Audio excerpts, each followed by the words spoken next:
যাদের বাবা মা পরিজনের নাম 2002 এসআইআর লিস্টে নেই, নিজেদের নামও নেই, কি করবেন তারা? জানুন এসআইআর নিয়ম কি বলছে।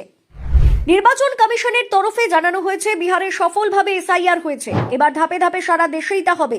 এক্ষেত্রে নথি সংক্রান্ত বেশ কিছু নিয়ম স্পষ্ট করে দিয়েছে নির্বাচন কমিশন।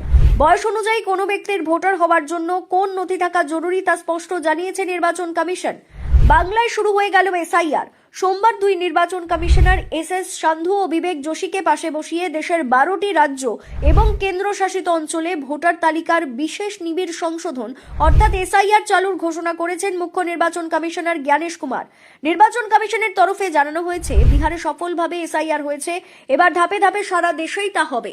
এক্ষেত্রে নথি সংক্রান্ত বেশ কিছু নিয়ম স্পষ্ট করে দিয়েছে নির্বাচন কমিশন।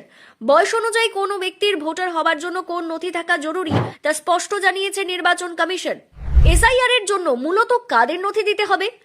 যাদের বাবা মা, কাকা বা কোনো পরিজনের নাম গত এসআইআর এর লিস্টে নেই এবং তাদের নিজেদেরও নাম তালিকায় নেই, তাদের অবশ্যই নথি দিতে হবে।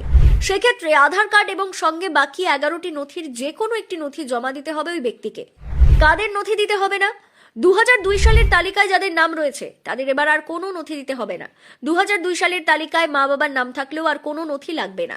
SIR special intensive revision. বয়স অনুযায়ী কি কি নথি লাগবে জেনে নিন নিয়ম। 1 জুলাই 1987 এর আগে জন্মগ্রহণকারীদের জন্য নিয়ম। আপনার জন্ম যদি 1 জুলাই 1987 এর আগে হয় তাহলে আপনাকে কেবলমাত্র একটি নথি জমা দিতে হবে। বার্থ সার্টিফিকেট বা তালিকাভুক্ত 11টি নথির যে কোনো একটি দিলেই হবে। যদি 2002 সালের ভোটার তালিকায় নাম অন্তর্ভুক্ত থাকে তাহলে সেই পৃষ্ঠার একটি ফটোকপি আপনার ভোটদান নিশ্চিত করতে যথেষ্ট। সেক্ষেত্রে অন্য কোনো নথিরই প্রয়োজন নেই।